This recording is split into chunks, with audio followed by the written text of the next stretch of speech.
Bismillahirrahmanirrahim. Assalamualaikum warahmatullahi wabarakatuh.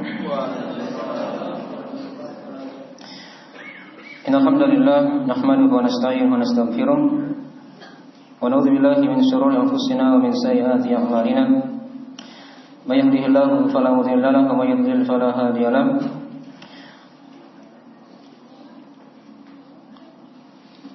Wa asyhadu an la ilaha illallah wahdahu la syarika lahu wa asyhadu anna Muhammadan abduhu wa rasuluh sallallahu alaihi wa ala alihi wa sahbihi wa man tabi'ahum bi ihsan ila yaumiddin, amma ba'd. Jamaah salat Isya dan Tarawih dirahmati oleh Allah Subhanahu wa taala. Alhamdulillah, kita bersyukur kepada Allah yang sampai pada hari ini di malam yang berbahagia ini Allah Subhanahu wa taala masih memberikan kepada kita taufik dan hidayah untuk senantiasa berada dalam ketaatan, keistiqomahan dalam beribadah kepadanya. Dan pada malam hari ini kita berada di malam ke-27 dari bulan Ramadan, di mana dalam hadis-hadis Nabi sallallahu alaihi wasallam terdapat keutamaan khusus tentang keutamaan dari malam 27 di bulan Ramadan. Karena dia adalah malam yang kemungkinan diharapkan padanya dari turunnya Lailatul Qadar. Dan Nabi sallallahu alaihi wasallam telah melihat mimpi para sahabat. Ketika itu seluruhnya mereka bersepakat di malam yang ke-27. Dan dalam hadis-hadis Nabi sallallahu alaihi wasallam beliau telah terangkan malam Al-Qadar itu ada pada malam-malam ganjil, dari malam 10 terakhir di bulan Ramadan. Maka kata Nabi sallallahu alaihi wasallam, iltamisuha fil witri min asl al-akhir. Maka carilah dia pada malam-malam ganjilnya pada 10 terakhir di bulan Ramadan. Maka pada kesempatan yang ringkas ini saya akan terangkan dari sebagian amalan-amalan saleh yang bisa kita harapkan kita amalkan di malam Al-Qadar ini. Semoga Allah Subhanahu wa taala memberikan rahmat dan hidayahnya, pelipat gandaan yang sangat besar di sisi Allah Subhanahu wa taala tatkala seorang hamba dia beramal di malam-malam kemuliaan tersebut. Di antara dari amalan yang harusnya kita atau yang hendaknya kita amalkan, yaitu seorang hamba dia berdoa kepada Allah Subhanahu wa taala. Dan doa ini mewarnai dari seluruh ibadah yang ada pada malam Lailatul Qadar atau malam di bulan Ramadan secara umum. Dari salat tarawihnya misalnya, dalam salat ada doa di situ. Sujud kita itu merupakan tempat yang paling dekat antara hamba dengan Allah Subhanahu wa taala. Dalam hadis Nabi sallallahu alaihi wasallam riwayat Muslim, aqrabu ma bainal abdi wa rabbih wa huwa sajid fa'akthiru fihi min ad-du'a. Sedekat-dekat hamba dari Rabbnya adalah tatkala dia sujud. Maka kata Nabi, perbanyaklah berdoa ketika sujud tersebut, karena itu merupakan waktu doa yang mustajabah, tempat-tempat doa yang mustajabah. Oleh karena itu salat malam misalnya, kalau dia panjangkan ruku'nya, panjangkan sujudnya, maka diisi dengan doa. Selain dia baca doa zikir, ruku' dan sujud, dia tambahi dengan doa-doa. Dia minta kepada Allah Subhanahu wa taala seluruh kebaikan, baik itu kebaikan dunia ataupun kebaikan akhirat. Allah Subhanahu wa taala Maha Kaya, Maha Mampu, dan tidak ada yang berat untuk Allah Subhanahu wa taala untuk mengabulkan dari permintaan hamba-hamba Allah Subhanahu wa taala. Hanya di sini perlu kita perhatikan dari seorang ketika dia berdoa, dia perhatikan adab-adab ketika dia berdoa. Yaitu tadi yang pertama, dia cari doa-doa atau waktu-waktu doa yang mustajabah ketika dia sujud. Dan ketika di malam Al-Qadar itu seluruhnya adalah waktu doa yang mustajabah. Waktu doa yang mustajabah. Apalagi kalau dia salat di malam di sepertiga malam terakhir, dia berdoa kepada Allah, itu merupakan waktu doa yang mustajabah. Karena Allah turun ke langit dunia tatkala tersisa sepertiga malam yang terakhir. Yanzilu Rabbuna tabaraka wa ta'ala ila sama'id dunya hina yabqa thuluthul lail al-akhir. Allah Rabb kita turun ke langit dunia tatkala tersisa sepertiga malam terakhir. Dan selainnya dia perhatikan dari waktu doa yang mustajabah sangat panjang kalau mau diuraikan dari perkara ini. Kemudian yang kedua, dari waktu atau adab seorang hamba ketika dia berdoa kepada Allah, dia meyakini doa itu adalah ibadah. Doa adalah ibadah. Tatkala dia berdoa, maka tidak akan diterangkan oleh Allah Subhanahu wa taala dari doa tersebut. Karena Allah Subhanahu wa taala berfirman, "Wa qala rabbukum ud'uuni astajib lakum." Dan berkata Rabbmu, maka berdoalah kepadaku, aku akan kabulkan dari permintaan kalian. Kemudian dia ikhlas dalam berdoa kepada Allah Subhanahu wa taala. Karena ibadah itu diterima oleh Allah dengan syarat keikhlasan. Selain dia mencontoh sunnah Nabi sallallahu alaihi wasallam. Kemudian dia berdoa, dari adab yang seorang hamba ketika dia berdoa, dia minta dengan nama-nama Allah Subhanahu wa taala yang paling mulia. Perhatikan ketika Aisyah bertanya kepada Nabi sallallahu alaihi wasallam tentang apa yang dia ingin baca di malam Al-Qadar, di malam Lailatul Qadar.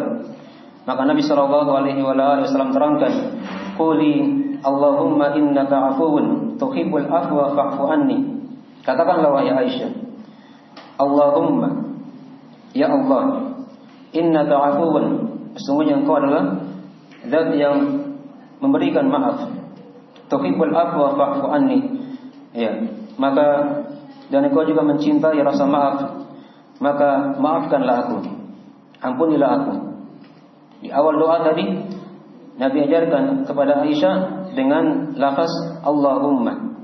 Ini merupakan lafaz yang sangat agung, terkandung dalam nama Allah Subhanahu wa taala berbagai macam nama-nama dan sifat-sifat Allah Subhanahu wa taala.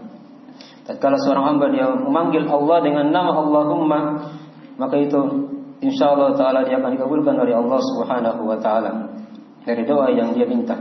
Walillahil asmaul husna fad'uhu biha, dan hanya milik Allah nama-nama yang sangat indah, maka berdoalah kalian dengan menggunakan nama-nama yang sangat indah tersebut.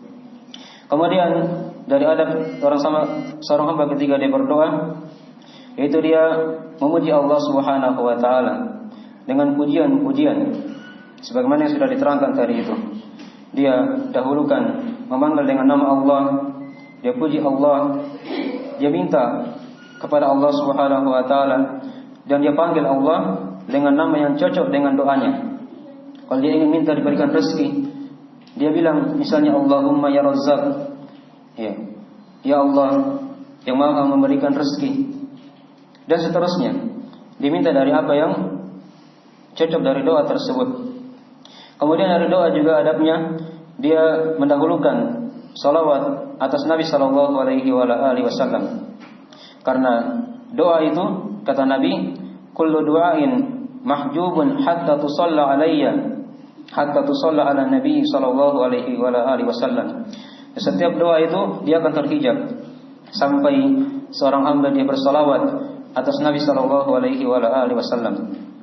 Dan di antara adab juga seorang hamba ketika dia berdoa, dia menghadap ke kiblat, menghadap ke arah kiblat.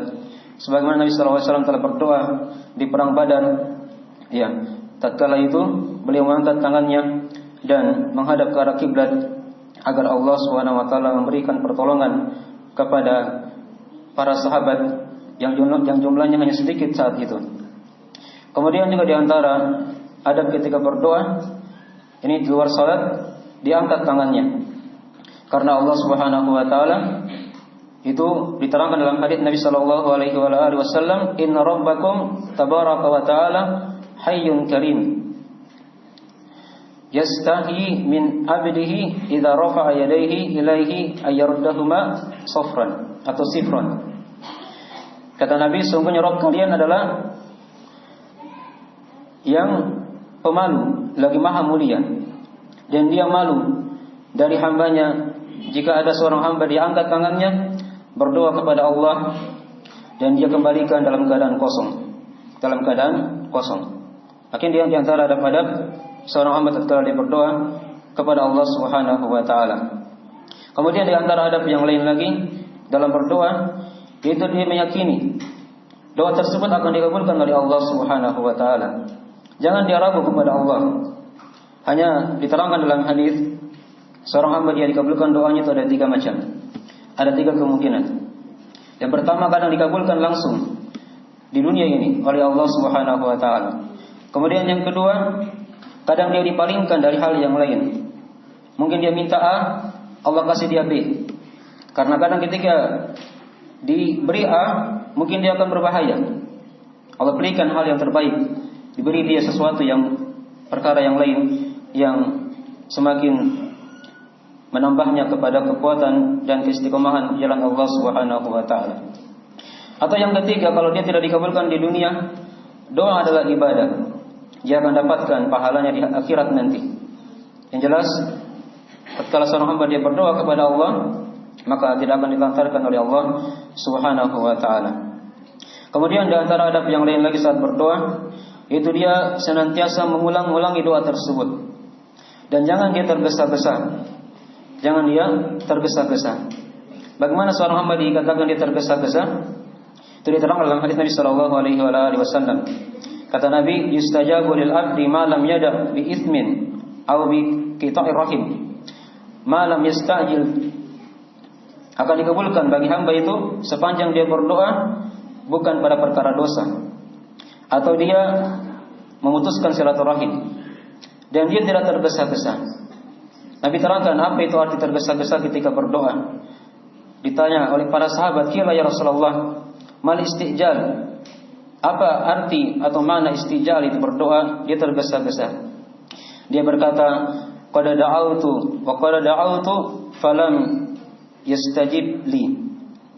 Aku telah berdoa dan tidak dikabulkan untukku. Ini dari hal yang harusnya dihindari. Dia senantiasa ulang-ulangi doanya. Itu dari hal yang merupakan perkara yang sangat baik, dan jangan dia terburu-buru agar dikabulkan doanya oleh Allah Subhanahu wa taala dan dia berburuk sangka kepada Allah Subhanahu wa taala. Kemudian di antara adab yang lain lagi, tatkala dia berdoa kepada Allah Subhanahu wa taala, yaitu dia senantiasa khusyuk dalam doanya. Hati dan lisannya itu sejalan. Jangan lisannya berucap sesuatu, hatinya di tempat yang lain. Ini dari seorang yang tidak khusyuk ketika dia berdoa. Perhatikan para nabi dan para rasul. Mereka tatkala beribadah berdoa kepada Allah dalam keadaan merendahkan dirinya, takut dan mengharap serta mereka khusyuk kepada Allah Subhanahu wa taala. Diterangkan dalam Al-Qur'anul Karim sifat para nabi dan rasul, innahum kanu yusarina fil khairat wa yad'unana raghaban wa rahaban wa kanu lana khashiin. Sesungguhnya mereka para nabi dan para rasul, mereka adalah orang-orang yang bersegera kepada kebaikan. Perhatikan sifat nabi dan rasul. Mereka ini orang-orang yang bersegera kepada kebaikan, tidak lambat-lambat dalam beribadah, bersegera kepada kebaikan. Dan mereka, kata Allah, berdoa kepada kami dalam keadaan mengharap dan takut, dan mereka senantiasa khusyuk ketika berdoa kepada kami, kata Allah Subhanahu wa taala. Kemudian di antara adab yang lain lagi, seorang hamba tatkala dia berdoa kepada Allah Subhanahu wa taala, dia perhatikan makanannya dan minumannya. Karena kalau dia makan dari perkara yang diharamkan, minuman yang diharamkan, maka tidak akan dikabulkan doanya oleh Allah Subhanahu wa taala. Diterangkan dalam hadis tentang kisah orang yang bersafar. Dia sudah meminta ketika itu, tapi kata Nabi, wa mat'amuhu haramun wa malbasuhu haramun wa ghudiya bil haram fa anna yustajabu lah. Makanannya makanan yang haram, minumannya minuman yang haram, dan dia dikenyangkan dengan perkara yang diharamkan, maka bagaimana mungkin dia dikabulkan doanya oleh Allah Subhanahu wa taala? Maka ini dari hal yang harus kita perhatikan. Sumber rezeki kita dari hal yang halal itu merupakan sebab-sebab terkabulnya doa di sisi Allah Subhanahu wa taala. Ini sedikit dari hal yang kita harapkan menjadi renungan kepada kita, adab-adab ketika berdoa kepada Allah Subhanahu wa taala, terutama di malam-malam kemuliaan ini. Selain dia berdoa, dia iktikaf, dia niatkan dirinya berdiam diri di masjid, kemudian ada salat tarawih, ya. Dalam salat tersebut ada doa, dia bersedekah, karena seluruh amalan pada malam ini kalau dia merupakan malam Al-Qadar dilipat gandakan oleh Allah Subhanahu wa taala melebihi dari 1000 bulan. Melebihi dari 1000 bulan lamanya. Dan itu dari hal yang kita telah maklumi dari ayat yang telah kita baca di surah Al-Qadar, Lailatul Qadar khairun min alfi syahr. Malam kemuliaan itu lebih baik daripada 1000 bulan. Dia beramal 83 tahun 4 bulan lamanya. Semoga dari apa yang bisa disampaikan ada manfaatnya, dan mohon maaf atas segala macam kekurangan. Dan semoga Allah Subhanahu wa taala memberikan kepada kita taufik dan hidayah dalam menjalani malam-malam terakhir di bulan Ramadan ini, dan mempertemukan kita dengan malam Lailatul Qadar yang penuh dengan keutamaan, kemuliaan di sisi Allah Subhanahu wa taala. Subhanakallahumma bihamdik, asyhadu an la ilaha illa anta, astaghfiruka wa atubu ilaik. Wassalamualaikum warahmatullahi wabarakatuh.